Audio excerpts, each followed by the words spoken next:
Ibinasura ng Sandigang Bayan ang hiling ni Senator Jingo Estrada na payagan siyang dumalo sa impeachment trial ni VP Sara. Live mula sa TV5 Media Center, nangunguna sa balita si News 5 Justice Correspondent Camille Samonte. Camille, bakit hindi pinayagan ng korte ang motion ni Senator Estrada? Jiggy, dahil sa kawalan ng merito, kaya ito hindi pinagbigyan ng Sandigan Bayan 5th Division. Ayon sa Anti-Graft Court, hindi maituturing na emergency o compelling itong temporary leave petition ng senador. Hindi rin daw masasabing temporary leave petition dahil kung sakali maglalabas-masok itong si Senator Jinggoy Estrada sa loob ng kulungan sa loob ng 3 araw kada linggo o sa kabuuan 92 days ng paglilitis. Sa motion na inihain ni Estrada, iginiit niyang 2/3 ng mga senador ang kailangan sa impeachment trial ng bise alinsunod sa konstitusyon. Isa raw high constitutional duty ang impeachment at dapat daw siyang makaboto rito. Pero giit ng korte, dapat siyang manatili sa kulungan maliban kung makalaya sa pamamagitan ng piyansa.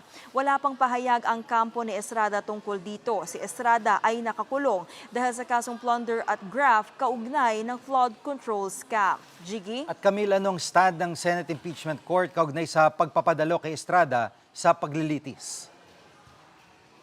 Jiggy, noong unang araw ng paglilitis, hiniling ni Senator Judge Alan Peter Cayetano sa Senate Impeachment Court na makipag-ugnayan sa Sandigan Bayan at hilingin na payagang makadalo itong si Estrada at Senator Rodante Marcoleta sa paglilitis. Pero hindi pa yan inaaksyonan ng Senate Impeachment Court. Tiniyak naman ni Presiding Officer Senator Cheese Escudero na pag-uusapan ito ng mga senator judges. Pakinggan natin ang pahayag ni Escudero.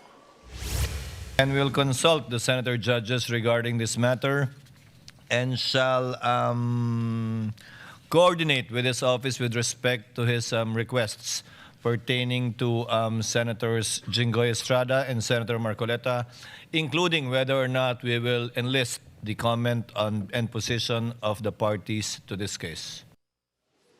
Kung si Senator Ping Lacson naman daw ang tatanungin, posibleng hindi na kailangan ng impeachment court na aksyonan ang pending motion ni Cayetano kasunod nga ng desisyon ng Sandigan Bayan. Jiggy? Ang kalusugan ni Senator Marcoleta, kumusta na?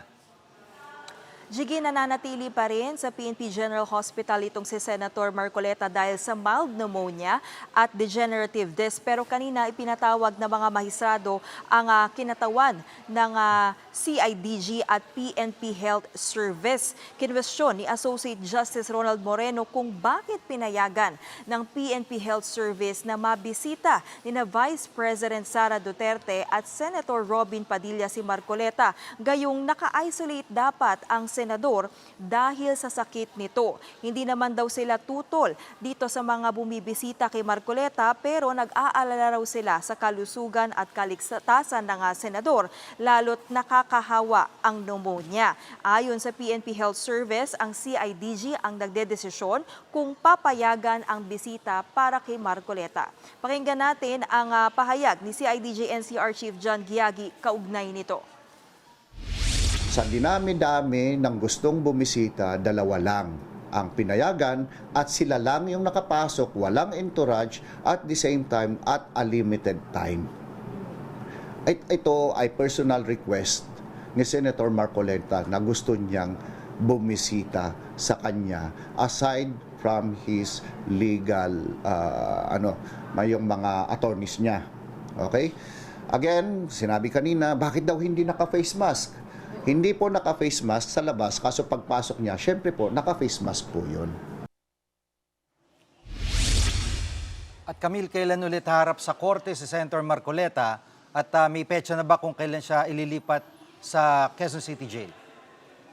Jiggy, sa ngayon ay fit to travel at bumubuti na raw ang lagay ng senador. Pero ayon sa PNP Health Service, mas maiging tapusin muna itong pag-inom ni Marcoleta ng antibiotics sa loob ng 7 araw o hanggang July 15. Kasunod niyan, ipinag-utos ng korte na magsumite ang PNP Health Service ng notarized na daily medical report ni Marcoleta. Inatasan din ng korte ang kinatawan ng UPPGH para magsagawa ng independent medical examination o pagsusuri sa senador. Ito ay para mabigyan ng rekomendasyon kung kailangan pa bang manatili ni Marcoleta sa PNP General Hospital. Tiniyak naman ng doktor ng BJMP New Quezon City Jail na kaya nilang tugunan ang pangangailangang medikal ni Marcoleta oras na mailipat na siya sa kulungan. Yan muna ang latest. Balik sa iyo, Jiggy.